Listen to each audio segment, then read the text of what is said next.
আসসালামু আলাইকুম সবাইকে। সবার কী অবস্থা, সবাই কেমন আছেন? তো আমিও চলে আসলাম আপনাদের জন্য ছোট্ট একটা মিনি ব্লগ নিয়ে। ভিডিওটা স্কিপ না করে পুরো ভিডিওটা দেখতে থাকুন যে আজকে আমি কি রান্না করি। যেহেতু এখন ঠান্ডা ঠান্ডা আবহাওয়া, তাই ভাবতেছি যে আজকে খিচুড়ি রান্না করব। তো এই কারণে আমি প্রথমে চাল ডাল নিয়ে নিলাম। আমি এই জায়গায় 2 রকমের ডাল নিয়েছি। এখন এগুলোকে ভালোভাবে আমি ধুয়ে নেব। তো আমার বাসায় অল্প একটু চিকেন আসছিলো, আমি ভাবতেছি যে এগুলো দিয়ে আমি খিচুড়িটা রান্না করব। আমি একটা প্লেটে সবগুলো মশলা নিয়ে নিয়েছি, মরিচের গুঁড়া, ধনিয়ার গুঁড়া, জিরার গুঁড়া, পরিমাণ মতন লবণ, গরম মশলা। তাই তো প্রথমে কড়াইতে আমি তেল দিয়ে তেলটা ভালোভাবে গরম করে এর ভিতরে আমি পেঁয়াজ কুচি দিয়ে দিলাম।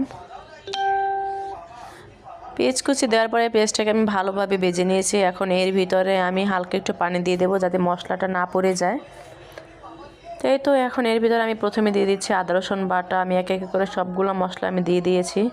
এখন এগুলোকে ভালোভাবে কষিয়ে এর ভিতরে আমি মাংসটা দিয়ে দেব। মাংসটা ভালোভাবে কষিয়ে এরপর এর ভিতরে আমি দিয়ে দেব আলু। আমি আলুটাও দিয়ে দিয়েছি। তাই তো আলু দেওয়ার পরে আমি এখন এর ভিতরে দিয়ে দিলাম সেই ধোয়া চাল। এখন এটাকে ভালোভাবে কষিয়ে আমি ঝোল দিয়ে দিয়েছি। এই যে দেখতেই পাচ্ছেন আমার খিচুড়ি। তাই তো খিচুড়ি রান্না করা শেষ। এবার খিচুড়ি খাওয়ার জন্য আমি ভর্তা তৈরি করব। আমি আর আমার ভাবি দুজনে মিলে এখন আমরা ভর্তা বানাবো। তো ভর্তা বানানোর জন্য আমি প্রথমে একটা ডিম ভেজে নিচ্ছি। এখানে 2টা ডিম নিয়েছি। ভর্তার সাথে ডিম হলে অনেক ভালো হয়। তাই তো ডিমটাকে আমি সুন্দর করে ভেজে নিচ্ছি। এরপর আমি এই দেখেন ভর্তার জন্য কী নিয়েছি। এখানে কাঁচামরিচ, পেঁয়াজ আর রসুন ভেজে নিয়েছি। তারপর এখানে নিয়েছি ডাল, এখানে আলু ভর্তার জন্য পেঁয়াজ, এখানে আছে কাঁচা পেঁয়াজ, এখানে আছে কালো জিরা, এই সাইডে আছে সেদ্ধ আলু আর সেদ্ধ সিম। তো আমি যেহেতু অনেক রকমের ভর্তা বানাবো, তাই আমি একসাথে অনেকগুলো মরিচ এখানে আগেই গুঁড়ো করে নিচ্ছি।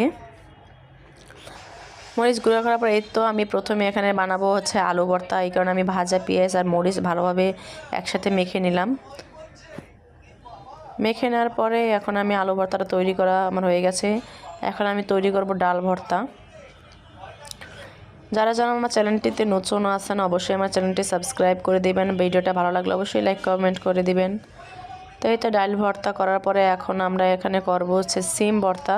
সিমটা আমি প্রথমে হাতেই করে নিচ্ছিলাম, পরে আবার পাটায় বেটে নিয়ে করেছি।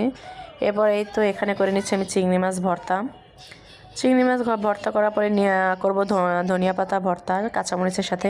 এরপর করব কালিজিরা ভর্তা। তো এই তো আজকের ভিডিওটা ছিল এই পর্যন্তই। সবার কাছে কেমন লেগেছে অবশ্যই কমেন্ট করে জানাবেন। তাই এই যে দেখুন আমার সব ভর্তা তৈরি করা শেষ।